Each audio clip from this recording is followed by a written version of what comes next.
प्यारे बच्चों, आप सभी को आपकी मंजिल तक पहुंचाने के लिए लेके हाजिर हूं मंजिल के करीब एक स्पेशल क्लास जो कि जीके और जीएस के एमसीक्यू की है। आज इस पर्टिकुलर लेक्चर में हम लोग केमिस्ट्री को शुरू कर रहे हैं। मैटर एंड इट्स स्टेट नाम का टॉपिक है हमारा। हम लोग रेगुलर होके इस केमिस्ट्री को पढ़ेंगे। टोटल केमिस्ट्री के टॉपिक जो है यहाँ पे आपके जो सबसे पहला टॉपिक यहाँ पे है मैटर एंड इट्स स्टेट ही है, और टोटल जो आपके टॉपिक है यहाँ पे वो 46 टॉपिक है। तो ऐसा मत समझ लेना आप लोग कि 46 दिन लग जाएंगे इसे पूरे होने में, क्योंकि कुछ ऐसे टॉपिक हैं जो बहुत छोटे हैं, तो एक दिन में 2 भी हो सकते हैं और हो सकता है कि 3 भी हो जाए। हम लोग ऐसे भी करने की कोशिश करेंगे कि एक दिन के अंदर 2 भी हो और 3 भी हो। कुछ टॉपिक बड़े हैं तो हो सकता है वो एक दिन में एक भी ना हो पाए, वो तो आप लोग अच्छे से समझते ही हैं। जो भी टॉपिक हम लोग पढ़ेंगे उस टॉपिक के हम लोग एमसीक्यू करने की भी कोशिश करेंगे, ठीक है, और बहुत ही डिटेल से टॉपिक को पढ़ेंगे, ठीक है। तो आप लोग अच्छे तरीके से चीजों को समझिएगा और अच्छे तरीके से चीजों को पढ़ने की कोशिश कीजिएगा। अगर आप लोगों ने मुझसे इन टॉपिक्स के बारे में बहुत अच्छे से पढ़ लिया है, हर रोज लगातार होकर पढ़ लिया है, तो ये मेरा आप लोगों से वादा है कि जितने भी वनडे एग्जाम्स होते हैं उनके अंदर, और आने वाला 15 दिसंबर का जो टेंटेटिव डेट है हमारे आरआरबी एनटीपीसी की, या आपका सीजीएल का एग्जाम है, या आपका हरियाणा का कोई एग्जाम है, राजस्थान का एग्जाम है, वटेवर आप किसी भी स्टेट या सेंटर का एग्जाम दे रहे हैं, तो आप लोगों को यकीनन मदद मिलेगी। अगर कोई केमिस्ट्री का क्वेश्चन आता है तो आप उसे बहुत ही बखूबी से निभा सकेंगे, उसे अच्छे से ठीक भी करके आएंगे, ऐसा मेरा विश्वास है। शांति से पढ़िएगा, शांत चित्त होकर पढ़िएगा, जल्दबाजी ना करके पढ़िएगा, मस्ती में पढ़िएगा, ये बहुत जरूरी है। जितना भी पढ़िएगा उतना बहुत अच्छे से पढ़िएगा, ताकि आप लोग एग्जाम में जो है अच्छे से उसको ठीक करके आए क्वेश्चंस को किसी को भी। अगर आपको मेरे द्वारा पढ़ाए गए सभी लेक्चर्स का पीडीएफ फाइल चाहिए तो आप मेरे Telegram channel star IQ PDF को जरूर ज्वाइन कर लेना। स्टार आईक्यू क्विज के नाम से टेलीग्राम ग्रुप है, आप इसे भी ज्वाइन कर लीजिएगा। आप मुझे फेसबुक और इंस्टा पे भी फॉलो कर सकते हैं। प्यारे बच्चों, इतनी मेहनत कर रहा हूं, प्लीज आप मेरे लिए चैनल को भी सब्सक्राइब कर लीजिएगा और पास में बेल आइकन है उसे भी प्रेस कर दीजिएगा, और अपने दोस्तों तक प्लीज प्लीज प्लीज शेयर जरूर करिएगा, और हर किसी से जो है सब्सक्राइब करवाने की गुहार भी लगाइएगा। आप मेरे लिए इतना करिएगा, मैं आपके इतना कर रहा हूं, बस गुरु दक्षिणा में इतना ही चाहिए, और तो कुछ ज्यादा चाहिए भी नहीं। तो चलिए आगे बढ़ते हैं और आज का हमारा टॉपिक स्टार्ट करते हैं, जिस टॉपिक का नाम प्यारे बच्चों क्या है हमारा मैटर। मैटर को हिंदी में हम लोग क्या कहते हैं प्यारे बच्चों? पदार्थ के नाम से पुकारते हैं। मैटर को हम लोग पदार्थ कहते हैं। क्या होता है सर पदार्थ? पदार्थ का मतलब देखिएगा, आप लोग बिल्कुल सिंपल एनालाइज करिएगा। जो भी आपके आजू बाजू आस पास जो भी चीज इस दुनिया में मौजूद है, जहां पे भी आप अब बैठे हैं, क्लास देख रहे हैं, आपके हाथ में फोन है, आपके पास में बिल्ली है, कुत्ता है, छिपकली है, गिलहरी है, ठीक है, डांगर है, भैंस है, खागड़ है, जोटा है, पति है, पत्नी है, गर्लफ्रेंड है, बॉयफ्रेंड है, भाई है, बहन है, पेन है, पेंसिल है, लैपटॉप है, अरे दुनिया की जो मर्जी चीज है गुरुजी, वो सारी की सारी क्या कहलाएगी? आपकी पदार्थ कहलाएगी। क्या कहलाएगी? पदार्थ, यानी कि मैटर कहलाएगी। इस दुनिया में कोई ऐसी चीज है ही नहीं जो आपका पदार्थ से मिलके ना बनी हुई हो, ठीक है, या पदार्थ हो ही ना आपका। अब आपके मन में सीधा सा सवाल यहां पे ये भी आ गया कि पदार्थ खुद क्या होता है जी? पदार्थ खुद क्या होता है, ठीक है। उससे पहले आपको एक बात और बता दूं कि पदार्थ वो भी होता है जो कि जगह घेरता है। दुनिया में कोई ऐसी चीज आपको नजर आ रही है, एग्जाम्पल भी नजर आ रहा है कि जो जगह ना घेरती हो? कोई ऐसी चीज बताओ आप लोग। गुरुजी हवा ऐसी होती है जो हवा जगह नहीं घेरती है? ऐसा नहीं है, हवा जगह घेरती है। क्यों नहीं घेरती? गैस सिलेंडर में आती है तो हवा जगह ही तो घेरती है। बाहर नहीं होता सर जी हवा का? क्यों नहीं होता यार? गैस सिलेंडर का बाहर तो होता है आपका। अच्छा, लाइट सर एग्जांपल हो सकता है, ठीक है। लाइट भी जगह घेरती है, बिल्कुल घेरती है। कमरे में लाइट जल रही है, जगह तो घेर रही है। अच्छा सर, लाइट में बाहर नहीं होता, क्यों नहीं होता? लाइट की यूनिट क्या होती है? फोटोन होती है, हम लोग पढ़ेंगे आगे फिजिक्स में से। और फोटोन अगर होती है तो फोटोन एक इलेक्ट्रॉन के इक्विवेलेंट होता है, उसके अंदर भी उसका भी एक मास होता है। तो दुनिया की ऐसी कोई चीज है ही नहीं प्यारे बच्चों जो जगह ना लेती हो, या यूं कहिएगा आप लोग जिसका अपना मास ना हो, जिसका अपना एक स्ट्रक्चर ना हो। हाँ, वो बात अलग है, कई बार हमें किसी चीज का दिखाई देता है, किसी का डेफिनेट होता है, किसी का इनडेफिनेट होता है, वो पॉइंट ही अलग है आपका, ठीक है। तो इतनी बात आप समझ के चलिएगा। अब डेफिनेशन क्या दी है इन्होंने? Matter is anything which has mass, occupy space and can be felt by hour one और मोर सेंस ऑर्गन। पदार्थ यानी कि मैटर वह चीज है जिसमें द्रव्यमान होता है, स्थान घेरता है, और हमारे एक या एक से अधिक इंद्रिय अंगों द्वारा महसूस किया जा सकता है। देखिएगा, ऐसा जरूरी नहीं है कि हमें केवल हाथ लगाने से पता लगे वही पदार्थ है। खुशबू की बात कर रहा हूं मैं, ठीक है। अब खुशबू अगर आपसे मैं कहूं कैसी है बताओ, मोटी है पतली है? खुशबू लड़की का नाम भी हो सकता है, ध्यान देना। कहीं तुम सोचो गुरुजी किसी लड़की की, ना मैं वो खुशबू की बात नहीं कर रहा, आराम करो। मैं बात किसकी कर रहा हूं? मैं बात कर रहा हूं फ्रेग्रेंस की बात कर रहा हूं। अब फ्रेग्रेंस मोटी है पतली है थोड़ी ना, ये तो केवल आप सेंस कर पा रहे हो। बदबू है, ठीक है, फैटिड जिसको बोलते हैं हम लोग, तो ये भी क्या होती है, इसको आप केवल अपने लेवल तक ही समझ सकते हो।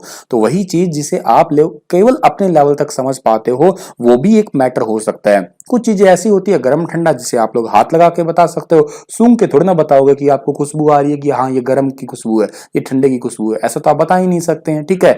तो कुछ चीजें ऐसी है जिन्हें आप लोग हाथों से टच करके बताते हैं, कुछ चीजें ऐसी जिन्हें सूंघ के बताते हैं, कुछ चीजें ऐसी होती है जिसे सुन के बताते हैं। अब मेरी आवाज है, आवाज को ना ही तो आप लोग, आपको खुश नाक से पता लग रहा, ना ही आपको आवाज को हाथ से पता लग रहा, कानों से पता लग रहा है आपकी आवाज को, ये भी एक मैटर है। तो ये बात आप याद रखिएगा, हमारे शरीर का कोई भी ऑर्गन जिसे सेंस कर जाए वही हमारा मैटर होता है, वही हमारा पदार्थ होता है।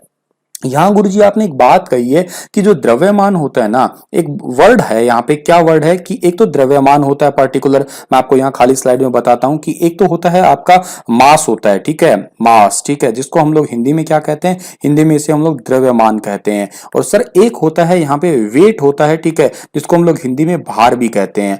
क्या सर इन दोनों का कोई क्राइटेरिया है क्या, मतलब दोनों सेम ही होते हैं क्या, दोनों दोनों सेम होते हैं या दोनों अलग अलग होते हैं? तो मेरे प्यारे बच्चों आप बताओ ना, क्या दोनों ये सेम है या अलग अलग है? क्या बिल्कुल अलग अलग होते हैं, सेम नहीं होते हैं। ये क्यों? क्योंकि मास जो होता है द्रव्यमान, वो कभी बदलता नहीं है, ठीक है, ये बात आप याद रखिएगा, ये कभी भी बदलता नहीं है ये, ठीक है, कभी भी बदलता नहीं है, ठीक है, ये कभी भी बदलता नहीं है, कभी भी नहीं बदलेगा। लेकिन ये तो क्या होता है आपका, ये बदल जाता है, ठीक है, मौसम की तरह यार तुम बदल ना जाना, ऐसे करके गाने होंगे ना ये वाले, तो ये मौसम की तरह यार बदल जाता है, लेकिन ये यार ऐसा है जो कभी नहीं बदलेगा, ये यार हमेशा का हमेशा सेम रहेगा। अब मैं अगर आपसे पूछूं, एक आपसे मैं बात पूछूं, ठीक है, एक लड़की है, ठीक है, एक लड़की है, ये एक लड़की है, ठीक है, ये एक लड़की है, ये लड़की नहीं है, ये एक लगभग डांगर टाइप की लड़की है। इसका भार कितना है? इसका भार है 600 किलोग्राम है, ठीक है, 600 किलोग्राम। ये चली गई चांद पे, ना ही जाइयो बहन तू, ठीक है, पर ये 600 किलोग्राम वाली चांद पे चली गई, तो इसका भार क्या हो जाएगा, वहां ग्रेविटी कम हो जाएगी, ग्रेविटी का फर्क पड़ेगा, 1/6 ग्रेविटी हो जाएगी। 600 किलो लेके गई थी, 600 बटा में 6 कर दो। मेरा मैथ इतना अच्छा नहीं है, लेकिन फिर भी तुमसे तो ठीक ही लग रहा है मेरे को, वो बेटे मेरे को काटना पीटना भी आता है। तो 100 आ गया है ये आपका, ठीक है, मतलब ये वहां पे जाके जो है वो 100 किलो की हो जाएगी। ये तो बात हुई भार की। लेकिन अगर आपसे मैं यही पूछता कि ये जो डांगर सी लड़की है ना, ये 600 किलोग्राम की है, लेकिन ये इसका मास है, ठीक है, 600 किलोग्राम इसका मास है, तो बताइएगा ये चांद पे जाके इसका मास क्या होगा? तो 600 ही रहेगा, मास कभी बदलता नहीं है, ये बात आप याद रखिएगा।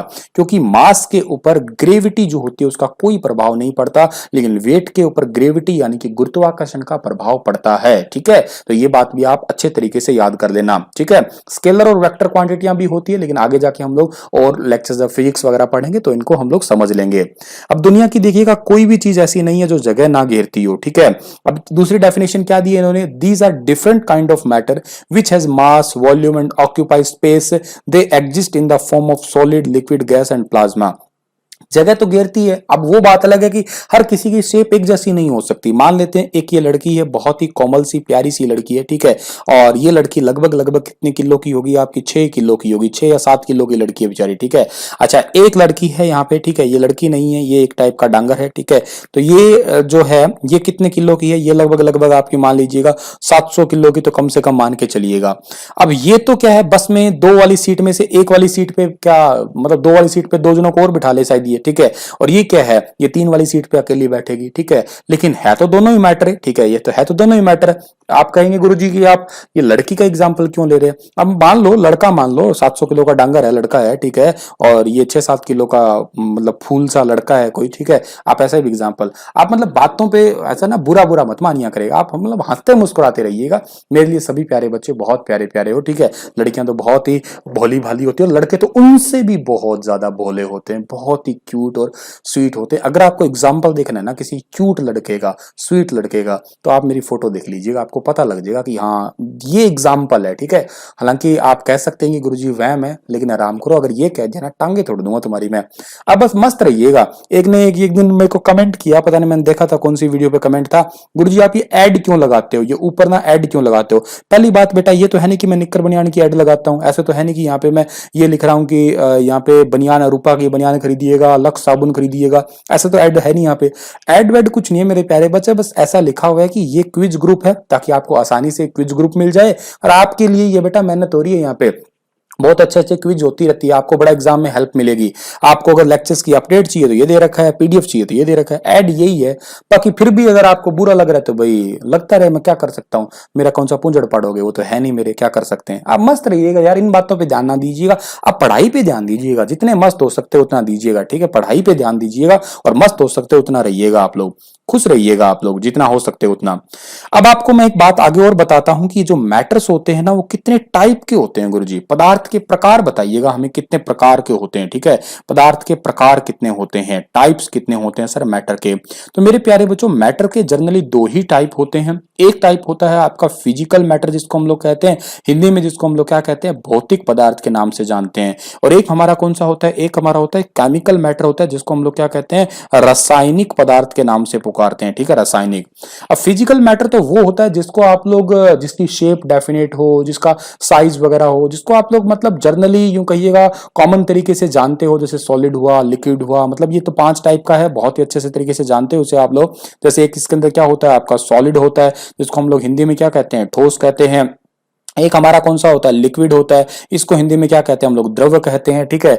एक हमारे यहाँ पे कौन सी होती है, एक यहाँ पे गैस होती है, गैस को तो हिंदी में हम लोग वायु भी कह देते हैं और गैस भी चलेगा। एक हमारे यहाँ पे प्लाज्मा होती है, प्लाज्मा को भी हिंदी में हम लोग प्लाज्मा ही कहते हैं। और एक यहाँ पे हमारे पास में बीईसी है, जिसको हम लोग बोस आइंस्टाइन कंडेंसेट, एक 5वीं प्रोसेस है हमारे पास में।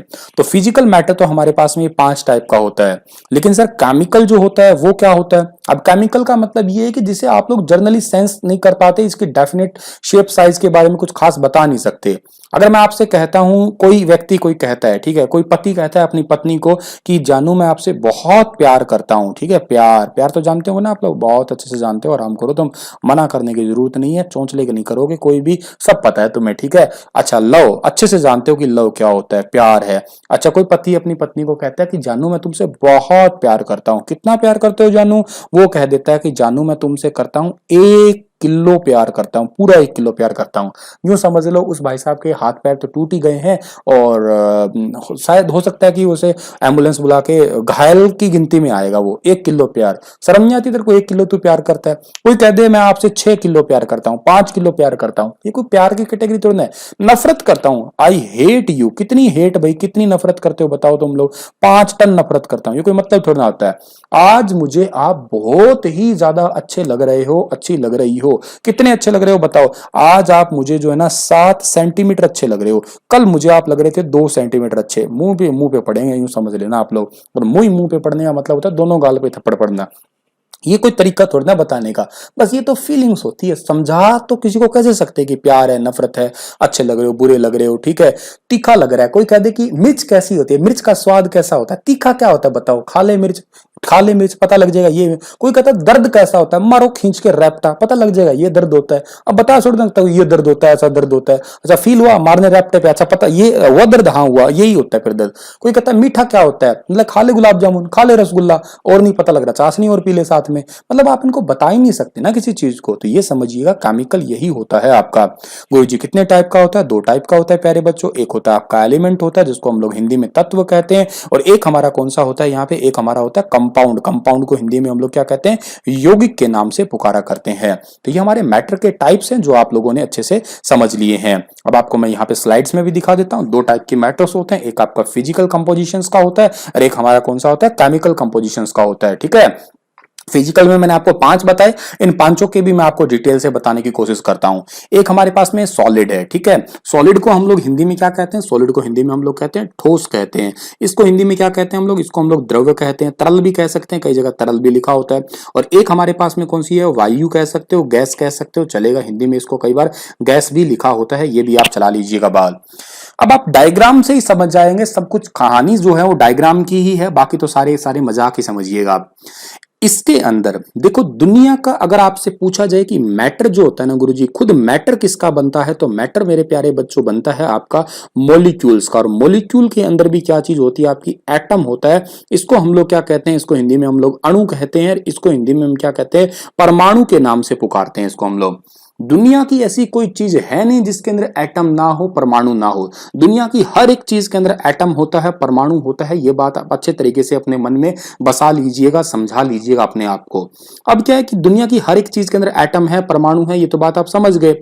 और अब एटम इतना छोटा होता है, इतना छोटा होता है कि उसे नंगी आंखों से देखना तो दूर की बात है, लेकिन उसे माइक्रोस्कोप से भी देखना पॉसिबल नहीं है। मॉलिक्यूल वो है, अणु वो है, उसे नंगी आंखों से तो नहीं देख सकते, लेकिन सूक्ष्मदर्शी से, माइक्रोस्कोप से तो देख सकते हैं। तो हम लोग मान लेते हैं कि मैं क्या करता हूं, सॉलिड लेता हूं, लिक्विड लेता हूं, गैस लेता हूं, तीनों बराबर बराबर लेता हूं। बराबर बराबर कितना लेता हूं मैं, 2 ग्राम ले लेता हूं मैं। शर्म नहीं आती मेरे को, 2 ग्राम ले रहा हूं, 2 किलोग्राम ना ले लूं मैं, ठीक है। 2 किलोग्राम ले लिया इसे, 2 किलोग्राम ले लिया इसे, कंजूसी तो पूरी पूरी कर रही है। 2 किलोग्राम तीनों को ले लिया हम लोगों ने, 20 ले लो यार, क्या फर्क पड़ता है, तीनों को बराबर बराबर ले लिया हमने, मान लिया। अब मुझे एक बात बताओ, क्या तीनों सेम है क्या? अरे बताओ ना, क्या सेम है क्या तीनों? बिल्कुल भी सेम नहीं है, तीनों का तो बहुत ही ज्यादा डिफरेंस है। अब क्या डिफरेंस है, जब तीनों को मैंने देखने की कोशिश की तो सॉलिड बिल्कुल अलग लग रहा है मुझे, लिक्विड अलग लग रहा है, गैस बिल्कुल अलग लग रही है। अब सॉलिड को जब मैंने माइक्रोस्कोप से देखा, लिक्विड को भी देखा और गैस को भी देखा, तो इनके मॉलिक्यूल देखे मैंने। अब देखो, मैंने मॉलिक्यूल देख रहा हूं मैं, क्योंकि एटम तो इतना छोटा है कि मैं देख ही नहीं पा रहा। इसके मॉलिक्यूल जो है ना, वो सारे के सारे एक दूसरे के पास हैं, ठीक है, बहुत ज्यादा पास है। इसके पास तो हैं लेकिन थोड़ी थोड़ी दूर है, और इसके तो बहुत दूर दूर पड़े हैं, तितर बिखर पड़े हैं सारे के सारे। सॉलिड के अंदर अगर आपसे पूछा जाए, एक वर्ड आता है यहाँ पे आपका, ठीक है, सॉलिड के अंदर क्या, कि इंटर मॉलिक्यूलर स्पेस, जिसको हिंदी में कहते हैं अंतर आणविक रिक्त स्थान, ठीक है, अंतर आणविक रिक्त स्थान कहते हैं हम लोग, ठीक है। इंटर मॉलिक्यूलर स्पेस वो कितना होता है, तो देखो इसका इंटर मॉलिक्यूलर स्पेस जो होता है ना, वो होता है आपका लेस होता है, ठीक है। क्या होता है वो आपका लेस होता है, न के बराबर ही होता है। आप देख लीजिएगा आपस में मॉलिक्यूल मॉलिक्यूल के बीच में स्पेस कितना का है, न के बराबर ही है, ठीक है। लिक्विड के अंदर स्पेस होता तो है लेकिन वो मीडियम सा होता है आपका, ठीक है। यहाँ पे आपको डायग्राम में थोड़ा बहुत दिख जाएगा हल्का फुल्का, जैसे यहाँ पे, या अच्छे से ना दिख पाए फिर भी मैं आपको बता रहा हूँ कि मीडियम सा होता है। लेकिन गैस के अंदर तो इंटरमोलिकुलर स्पेस आपको अच्छे से नजर भी आ रहा है यहाँ पे। तो यहाँ पे क्या होता है, ये इंटरमोलिकुलर स्पेस या अंतर आणविक जो रिक्त स्थान होता है आपका, वो ज्यादा ही होता है। एक पॉइंट यहां से पूछते हैं हमसे इंटर मोलिक्यूलर फोर्स के बारे में, अंतर आणविक बल के बारे में। अब देखो, भीड़ भाड़ जहां ज्यादा होती है वहां धक्के मुक्के बहुत लगते हैं, बहुत धक्के मुक्के लगते हैं, तो इसमें धक्के मुक्के ज्यादा ही लग रहे हैं। यहाँ पे फोर्स क्या होता है आपका, ज्यादा ही होता है आपका, ठीक है। यहाँ पे अगेन क्या आएगा आपका, मीडियम ही होगा। यहाँ पे क्या होता है, फोर्स लेस है, ठीक है। दूर दूर बैठे हैं, क्या क्यों धक्के मुक्के करेंगे एक दूसरे को, ठीक है। अगर आपसे पूछा जाए डिफ्यूजन के बारे में, ठीक है, डिफ्यूजन, डिफ्यूजन क्या होता है आपका, डिफ्यूजन को हिंदी में हम लोग कहते हैं विसरण कहते हैं, ठीक है। देखो यहाँ डिफ्यूजन का मतलब एक टूटना भी होता है, एक डिफ्यूजन होता है कि पार्टिकल पार्टिकल मिक्स हो जाए, मिलने के बाद में पता ही ना लगे। तो यहाँ पे ये पूछ रहा है कि मैं मान लेता हूं इस सॉलिड के अंदर कुछ मिला देता हूं, ठीक है, तो क्या मिल जाएगा आसानी से आपके पास में। मान लेता हूं कि एक क्या है, ईंट पड़ी है, ईंट के अंदर आप 1 गिलास पानी डालिएगा, क्या ईंट के अंदर गिलास पानी चला जाएगा? अरे बोलो ना, चला जाएगा? बिल्कुल भी नहीं जाएगा, बाहर बिखर जाएगा। क्यों नहीं गया? क्योंकि अंदर जगह ही नहीं है। अच्छा, लिक्विड है मेरे पास में, मान लेते हैं पानी है, पानी के अंदर मैंने ना चीनी मिला दी, क्या चीनी घुल जाएगी? बिल्कुल घुल जाएगी, पता भी नहीं लगेगा। नमक मिला दिया, क्या नमक घुल जाएगा? बिल्कुल घुल जाएगा। लेकिन क्या ऐसा है कि आप 1 किलो पानी के अंदर 1 बोरी चीनी मिला देंगे? नहीं, ऐसा पॉसिबल नहीं है। तो यहाँ का डिफ्यूजन क्या होता है, यहाँ का डिफ्यूजन होता है आपका मीडियम ही होता है अगेन। लेकिन यहाँ बात करें डिफ्यूजन विसरण की, यहाँ बहुत ज्यादा होता है डिफ्यूजन। हवा के अंदर आप लोग चाहे 1 बोतल परफ्यूम खाली करो, चाहे 50 बोतल परफ्यूम खाली करो, पता ही नहीं लगेगा आपका। और यही क्वेश्चन एग्जाम में रेलवे में ऑलरेडी पूछ चुका है ग्रुप डी एग्जाम से, कि हमें गर्म खाने की महक क्यों आती है, गर्म खाने की खुशबू क्यों आती है। तो उसका रीजन होता है डिफ्यूजन की वजह से आती है, विसरण की वजह से आती है, क्योंकि गर्म होने के बाद में काइनेटिक एनर्जी बढ़ जाती है, ठीक है, काइनेटिक एनर्जी। अगर मैं पूछूं सॉलिड की काइनेटिक एनर्जी कितनी होती है, तो बहुत ही कम होती है, क्योंकि गर्म करेंगे तो मॉलिक्यूल दूर दूर थोड़ी ना भागेंगे, जगह ही नहीं है भागने के, भागे कहां पे। यहाँ पे मीडियम ही होती है, यहाँ पे हर चीज मीडियम है, यहाँ पे काइनेटिक एनर्जी बहुत ज्यादा होती है। लू देखो आप लोग चलती रहती है, दूर दूर दूर हवाएं जो है बहुत ही तेज तेज हवाएं चलती है। खाली जगह तो भाग सकोगे आप लोग, खाली जगह नहीं है तो यहाँ कम भाग सकते हैं हम लोग। इसकी शेप फिक्स रहती है, सॉलिड जो होता है इसकी शेप फिक्स होती है। अब ईंट को ऐसा कोई है नहीं कि आप कंप्रेस कर सकते हैं, यहाँ शेप जो है बर्तन के अकॉर्डिंग होती है, ठीक है, जिस भी बर्तन में डालोगे वैसी ही शेप हो जाएगी। यहाँ शेप भी फिक्स नहीं होती है, वही जैसा बर्तन में, जैसे गैस सिलेंडर में डाली तो वैसी गैस हो चुकी है आपकी, ठीक है। वॉल्यूम भी फिक्स रहती है, जितनी जगह घेरना है उतनी, क्योंकि जब शेप ही नहीं बदली तो वॉल्यूम कैसे बदलोगे। लेकिन यहाँ पे भी वॉल्यूम फिक्स ही होती है, 1 किलो पानी है, चाहे ड्रम में डालो चाहे कैंपर में डालो, किलो ही रहेगा, 5 किलो नहीं हो जाने वाला। यहाँ वॉल्यूम में बदलाव हो जाएगा थोड़ा बहुत आपका, ठीक है। तो यहाँ पे वॉल्यूम जो है वो फिक्स नहीं होती, क्योंकि पार्टिकल्स एक दो मिक्स हो गए तो उस वजह से वॉल्यूम में चेंज हो जाता है आपका। तो आपको यहाँ पे देख लेना कि very not very compressible, solid को आप लोग कंप्रेस नहीं कर सकते हैं, ठीक है। लिक्विड को भी आप कंप्रेस नहीं कर सकते हैं, लेकिन गैस को आप हाईली कंप्रेस कर सकते हैं, ठीक है। सॉलिड की डेंसिटी बहुत ज्यादा होती है, लिक्विड की डेंसिटी होती है ज्यादा, लेकिन गैस की डेंसिटी जो है वो बहुत ही कम होती है।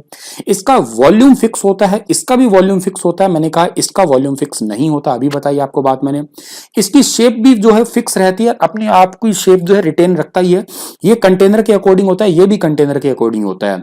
और इसके अंदर काइनेटिक एनर्जी जो होती है आपकी वो लिमिटेड होती है, मैंने अभी कहा आपको। यहां भी आपकी जो है मीडियम सी होती है, यहां पे बहुत ज्यादा डिफ्यूजन मैक्सिमम होता है, ये हमने अभी पढ़ा।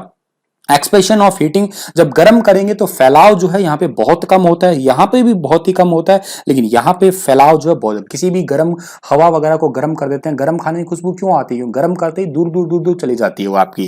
तो ये बात आपको अच्छे तरीके से याद करनी है। सॉलिड आप जानते ही हो, बर्फ वगैरह होती है, लिक्विड जानते हो, और गैस तो जानते ही हो, कहते बोले तो आप हो ही नहीं बिल्कुल ही, ठीक है।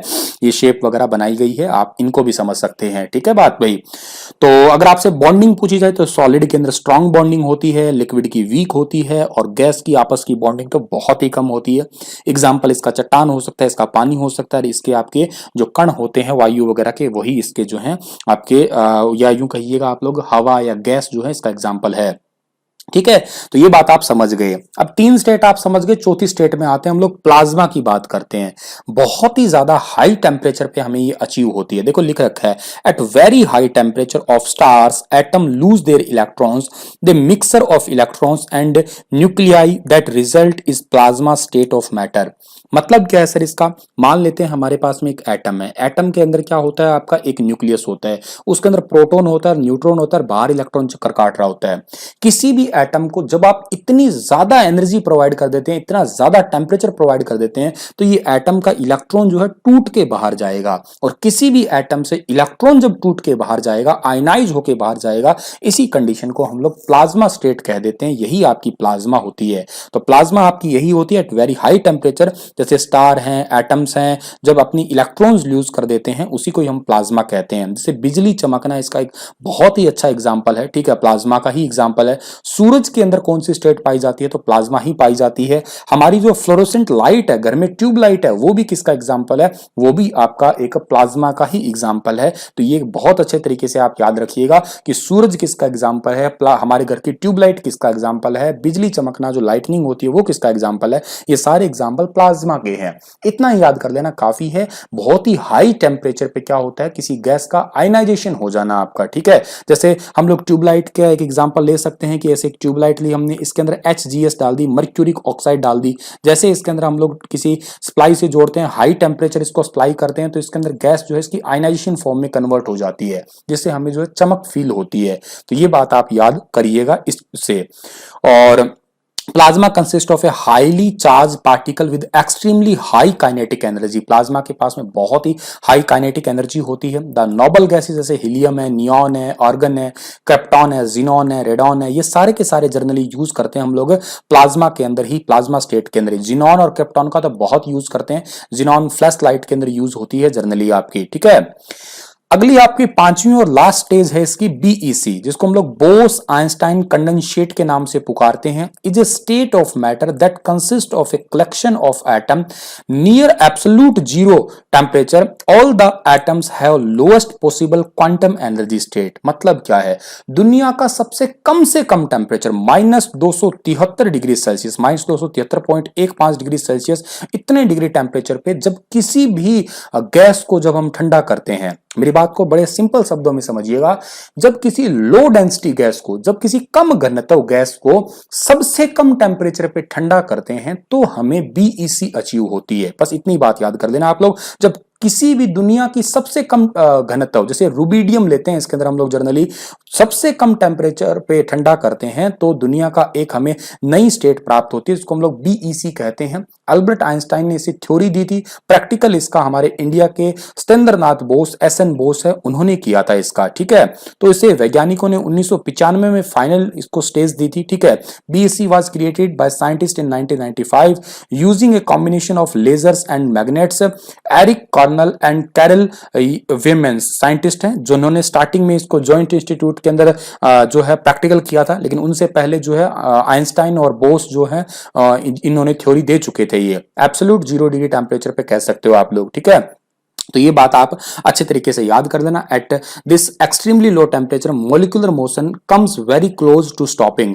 बहुत ही जब कम टेम्परेचर हो जाता है तो मॉलिक्यूलर मोशन जो होता है वो नियर अबाउट रुक ही जाता है, बिल्कुल रुक जाता है। Since there is almost no kinetic energy, उसके बाद में कोई काइनेटिक एनर्जी भी नहीं होती है। Transfer from one atom to another atom, कोई भी गतिज ऊर्जा एक परमाणु से दूसरे परमाणु में फिर ट्रांसफर नहीं होती है। The atom begin to clump together, आपस में जुड़ने लग जाते हैं ये एटम सारे।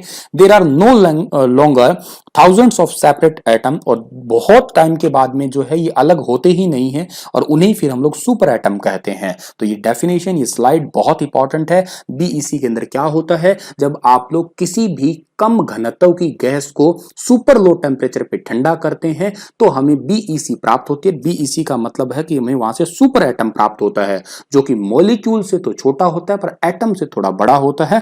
और इसका जर्नली यूज कहां करते हैं हम लोग, इसका क्वांटम मैकेनिक्स में यूज करते हैं। जनरली हम लोग माइक्रोस्कोपिक लेवल पे यूज करते हैं। और इसका हम लोग कहां यूज करते हैं, और इसका हम लोग जो है ब्लैक होल्स वगैरह की स्टडी करने के दौरान भी इसका यूज किया जाता है आपका, ठीक है बात भाई।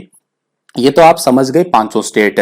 तो इन पांचों के बाद में प्यारे बच्चों आपके पास में आती है केमिकल कंपोजिशन। अब केमिकल कंपोजिशन में तीन है, एक एलिमेंट है, एक कंपाउंड है, एक आपका मिक्सर है। देखो एलिमेंट क्या होता है, जिसको हम लोग हिंदी में बोलते हैं तत्व, जो कोई एक ही प्रकार के अणुओं से मिलकर बना हुआ हो, जो कोई एक ही प्रकार के अणुओं से मिलकर बना हो तो एलिमेंट है प्योर फॉर्म में। हमारे पास में अब तक दुनिया में 118 तत्व है, ये बात आप याद रखिएगा, 118 एलिमेंट्स है, ठीक है।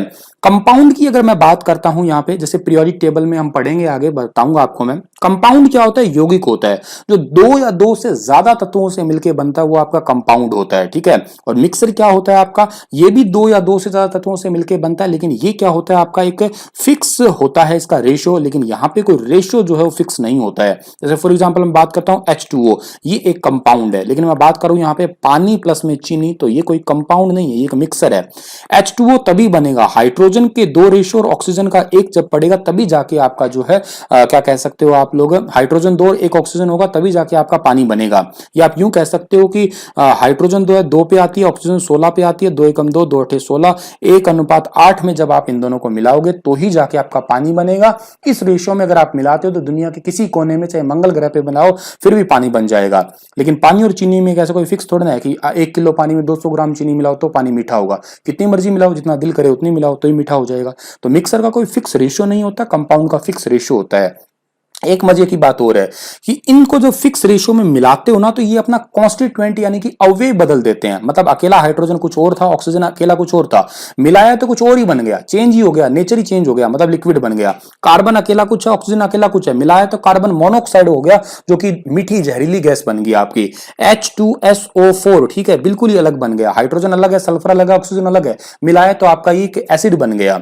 लेकिन यहां पे क्या है कि पानी चीनी को मिलाओगे तो दोनों पानी चीनी रहेंगे, ऐसा नहीं कि पानी चीनी मिलाया और बम बन गया दोनों, ठीक है, वो सेम ही रहेंगे। ये बात भी आप समझ के चलिएगा। अब आप इनको समझ सकते हैं कि देखो एलिमेंट्स में क्या होता है आपका, फिक्स होते हैं कांस्टेंट, ठीक है, इसमें भी फिक्स होते हैं लेकिन इसके अंदर वेरिएबल्स होते हैं। एटम इसमें सिंगल ही होते हैं, इसके अंदर दो या दो से ज्यादा, इसमें भी दो या दो से ज्यादा अणु मिलते हैं। अच्छा, ओनली वन प्रोडक्ट फॉर्म, केवल एक ही होता है, ऐसा नहीं कि अलग अलग होते हैं। अब जैसे एलिमेंट की बात करूं तो सोना एक एलिमेंट है, चांदी एक एलिमेंट है, लेकिन यहां पे बहुत सारे प्रोडक्ट्स बन जाते हैं, यहां पे भी बहुत सारे बन सकते हैं आपके, ठीक है। Can be separated by physical means, ठीक है, क्या उन्हें अलग किया जा सकता है भाई। अब एलिमेंट तब सोने में से क्या अलग करोगे आप, बिल्कुल नहीं कर सकते। क्या इसको, बिल्कुल भी नहीं। हाँ, इसको हम लोग अलग, पानी चीनी को अलग, मतलब नॉर्मली पानी चीनी को तो नहीं कर सकते हम लोग, ठीक है, लेकिन पानी में से नमक किसी वेपोराइजेशन वगैरह तरीके से या किसी और प्रोसेस से हम लोग पानी में रेत मिला दी, मान लो ये मिक्सर है, तो इसको भी हम लोग अलग कर सकते हैं, ठीक है। अपीयरेंस की बात करते तो एक ही टाइप का दिखेगा, सोना तो सोना एक ही जैसा दिखेगा, ये भी एक ही जैसा दिखेगा, लेकिन ये अलग अलग भी दिख सकता है आपको, ठीक है। तो ये बात भी आपको यहाँ पे समझ के चलनी है, याद करके चलनी है। और बाकी भी प्रॉपर्टीज वगैरह की बात करें तो have definite set of properties होती है, ठीक है। हैविंग डेफिनेट, इसकी भी डेफिनेट प्रॉपर्टीज होती है, लेकिन इसकी कोई डेफिनेट प्रॉपर्टीज नहीं होती है। एग्जाम्पल इसके क्या है, सोडियम है, आयरन है, कॉपर है, हाइड्रोजन है, ऑक्सीजन है, क्लोरीन है, सारे एग्जाम्पल है। इसका क्या है, जिंक क्लोराइड कह सकते हो आप लोग, H2O वाटर कह सकते हो, नाइट्रोजन डाइऑक्साइड। और इसका क्या है, गन पाउडर, पोटेशियम क्लोराइड हुआ, या सॉल्ट हुआ, वाटर सॉल्ट हुआ, सैंड हुई, चाक हुए, ये सारे के सारे इसके ही एग्जाम्पल है आपके। डायग्राम में अगर आप देख पा रहे हो तो एलिमेंट के कुछ ऐसी फॉर्मेशन होती है, कंपाउंड की कुछ ऐसी होती है, दो या दो के बाद में कुछ अलग बनता है आपका, और मिक्सर के अंदर आपकी ऐसी फॉर्मेशन होती है कुछ कुछ, ठीक है। तो ये था मेरे प्यारे बच्चों आपका मैटर का पूरा टॉपिक, जो आपका मेरे ख्याल से समझ में आया होगा, और समझ में भी आया, और अच्छे तरीके से आपको पता भी लग गया कि यही मैटर होता है। तो चलिए इसके हम लोग अब एमसीक्यू भी पढ़ लेते हैं, कुछ इंपॉर्टेंट, जहां से हमें कुछ चीजें समझ में भी आए और पता भी लगे, ठीक है।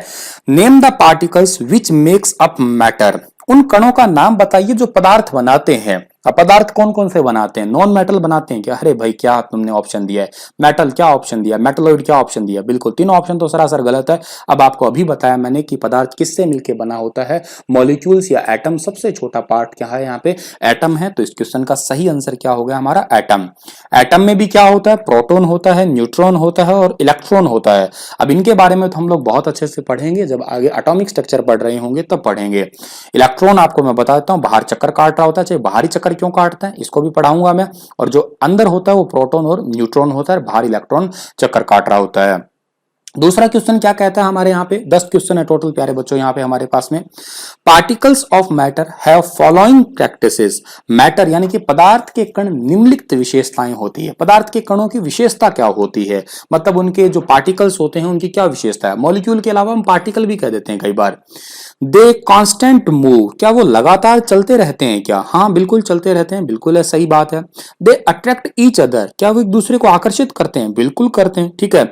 दे आर वेरी स्मॉल, बहुत छोटे होते हैं, कैसे देख पाते हो, पानी में क्या कण आपको चलते दिखाई देते हैं, बिल्कुल नहीं देते। तो ये सारे के सारे ही ऑप्शन ठीक रहेंगे हमारे, डी ऑप्शन जो है इस क्वेश्चन का हमारा बिल्कुल ठीक है।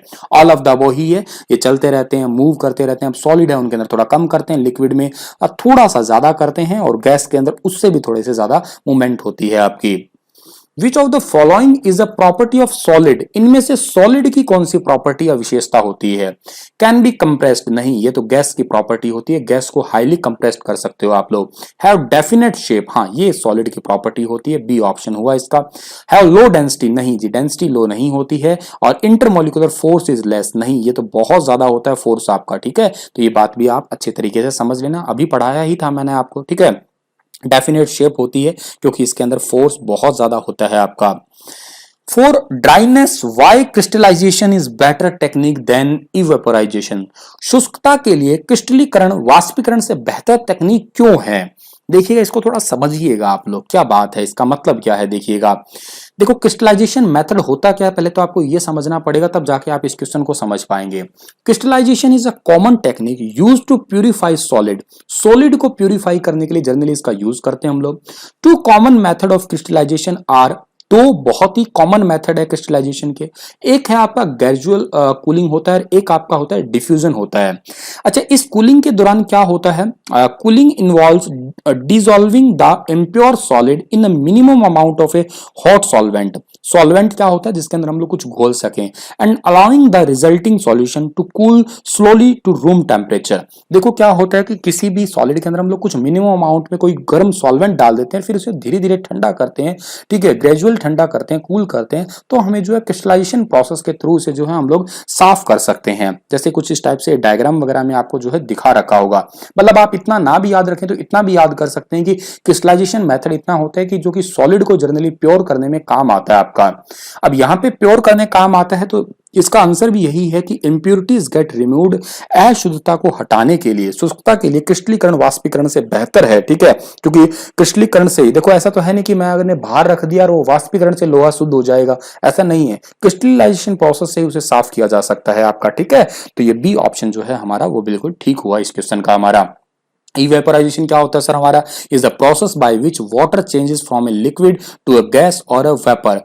पानी क्या होता है समुद्र का, ये धीरे धीरे आपका जो है किस में बदलता है, ये धीरे धीरे आपका जो है गैसियस फॉर्म में बदल जाता है सूर्य की प्रकाश की वजह से। इसी को हम लोग वाष्पीकरण कहते हैं, बहुत अच्छे से पता है आपको। By which apparatus a mixture of a immiscible liquid is separated? किस उपकरण के द्वारा विसर्जित तरल का मिश्रण अलग किया जाता है? किसके द्वारा अलग करेंगे? बर्नर के द्वारा थोड़ी ना करते हैं, बर्नर के द्वारा नहीं करते, बर्न तो जलने से संबंधित हुआ। बीकर क्यों यूज करेंगे? हाँ, यहाँ दो ऑप्शंस हो सकते हैं कि आसवन फ्लास्क आपका यूज हो सकता है या आपका सेपरेटिंग फनल होता है। तो इस क्वेश्चन का सही आंसर है सेपरेटिंग फनल के द्वारा हम लोग जो है अलग करते हैं। कुछ इस टाइप की फनल्स होती है आपकी, जिसमें ऑयल है, वाटर साथ में डाल दिया, फिर सेपरेटिंग फनल्स होती है यहाँ पे, जिसके तहत जो है आपके ये स्टैंड पे ये लटकाई होती है और फिर बूंद बूंद करके जो है आपका अलग किया जाता है। लिक्विड को अलग कर लेते हैं, ऑयल को अलग कर लेते हैं हम लोग, ठीक है। The process in which heat is required to convert a liquid into a vapor state। अब आपको मैंने तीन स्टेट स्टार्टिंग में ही बताई थी, सॉलिड है, लिक्विड है और गैस है। सॉलिड से लिक्विड बदलना क्या होता है आपका मेल्टिंग, लिक्विड से गैस बदलना इवेपोराइजेशन, गैस से लिक्विड बदलना कंडेंसेशन, लिक्विड से सॉलिड बदलना आपका ये आपका फ्रीजिंग, और सॉलिड से गैस में डायरेक्ट आ जाना इसे हम लोग क्या कहते हैं, इसे हम सब्लिमेशन कहते हैं। तो क्या क्या है, किसी तरल पदार्थ को वाष्प में बदलना, तरल को वाष्प में बदलना क्या कहलाएगा, वेपोराइजेशन ही कहलाएगा, वाष्पीकरण ही कहलाएगा। आपको क्या मेल्टिंग तो क्या होता है, सॉलिड से लिक्विड आना कहलाता है आपका। कंडेंसेशन क्या होता है आपका, जिसे संघनन या संक्षेपण कहते हैं हम लोग, ये क्या होता है आपका गैस से लिक्विड में जाना, ठीक है। तो इतनी बात आप जो है अच्छे तरीके से समझ लेना, याद कर लेना यहाँ पे। लेकिन यहाँ पे एक बात ये याद कर लेना, इन्होंने पूछा क्या है, इन्होंने पूछा है कि हीट इज रिक्वायर्ड, कितनी हीट चाहिए, ठीक है। प्रोसेस तो आप समझ चुके हैं यहाँ पे, लेकिन इन्होंने कहा है कि कितनी हीट चाहिए उसको बदलने के लिए। प्रोसेस का नाम नहीं पूछा इन्होंने, पूछा कितनी हीट चाहिए। तो इस हीट का नाम होता है लेटेंट हीट ऑफ वेपोराइजेशन, ठीक है। तो इस क्वेश्चन का आंसर जो है आपका ए ना होके बी हो जाएगा। मेरी बात को बड़े ध्यान से समझिएगा। इन्होंने अगर ये पूछा होता है कि इस प्रोसेस का नाम बताओ क्या है, तो आप कह देते कि ई वेपोराइजेशन। लेकिन उन्होंने पूछा कि कितनी हीट चाहिए लिक्विड से गैस में जाना, उसको कहते क्या है, तो उसको कहते हैं लेटेंट हीट कहते हैं हम लोग, ठीक है। फॉर्मूले वगैरह होते हैं लेकिन इतनी आवश्यकता हमें यहाँ पे है नहीं, लेटेंट हीट के तहत ही। अगला क्वेश्चन हमारा कि which of the following is the property of diffusion. Diffusion यानी कि विस्तरण या प्रसार की प्रॉपर्टी क्या होती है इनमें से, slowest in liquid, fastest in gas, based on motion and particle, या ऑल ऑफ द अबोव। अब देखो डिफ्यूजन मैंने आपको बहुत अच्छे से समझाया है। डिफ्यूजन का मतलब क्या होता है आपका, डिफ्यूजन का मतलब होता है विस्तरण यानी कि मिल जाना। अब देखो स्लोएस्ट इन लिक्विड, डिफ्यूजन के अंदर मीडियम सा ही होता है ना आपका, ठीक है। मतलब क्या होता है, कोई ऐसा तो है नहीं कि आप लोग क्या कहते हैं पानी के अंदर चीनी को डालते ही आपकी जो है घुल गई हो चीनी, ऐसा तो नहीं है। मीडियम तरीके से या धीरे धीरे ही घुलेगी, तो स्लोएस्ट इन लिक्विड होता है। गैस के अंदर बहुत, अब हवा के अंदर आप तेजी से परफ्यूम वगैरह डालोगे तो एकदम ही घुल जाएगा, बदबू है, खुशबू एकदम से आती है, फैलती है। तो गैसों के अंदर बहुत तेजी से प्रसार होता है। Based on motion of particles, अब कितने कितने पार्टिकल दूर दूर पड़े हैं, ज्यादा दूर है तो तेजी से फैलेगा और कम दूर है तो कम तेजी से फैलेगा। तो ये सारे ही ऑप्शन जो है हमारे वो बिल्कुल ठीक हो जाएंगे यहाँ पे इस क्वेश्चन के अंदर। By which technique salt is obtained from a sea water? समुद्री जल से किस तकनीक से नमक प्राप्त करते हैं? बहुत ही सिंपल है, कौन सी तकनीक होगी भाई आपकी वो, इस तकनीक का नाम है इवेपोराइजेशन, वाष्पीकरण तकनीक से ही प्राप्त करते हैं। आपको अच्छे से पता है कि क्यारी वगैरह के अंदर हम लोग इन्हें रख देते हैं और फिर जो है अच्छे से प्राप्त कर लेते हैं नमक को, ठीक है। Filtration use for separating two और more dissolve solid which are present in a solution in very small quantities. एक ऐसी तकनीक का नाम बताइए जो दो या दो से अधिक विलेय ठोस को अलग करने के लिए यूज की जाती है, जो बहुत कम मात्रा में किसी घोल में मौजूद होती है। तो इस पर्टिकुलर यूं कहिएगा एक डेफिनेशन के बेस्ड ही क्वेश्चन है। इसका आंसर होगा आपका क्रोमेटोग्राफी। क्रोमेटोग्राफी एक टेक्निक होती है जो कि आपकी सॉलिड के अंदर जो है दो सॉलिड मिले होते हैं, उनको अलग करने की टेक्निक ही होती है, या उनको यूं कहिएगा साफ करने की टेक्निक होती है। आप अच्छे तरीके से बस इतना याद करना है इसे।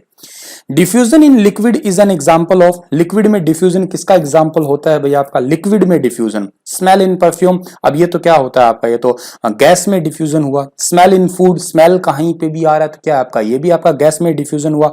फ्रेग्रेंस की बात आई आपकी, ये भी क्या, अगरबत्ती की खुशबू, ये भी आपका आपका डिफ्यूजन किस में, गैस में हुआ।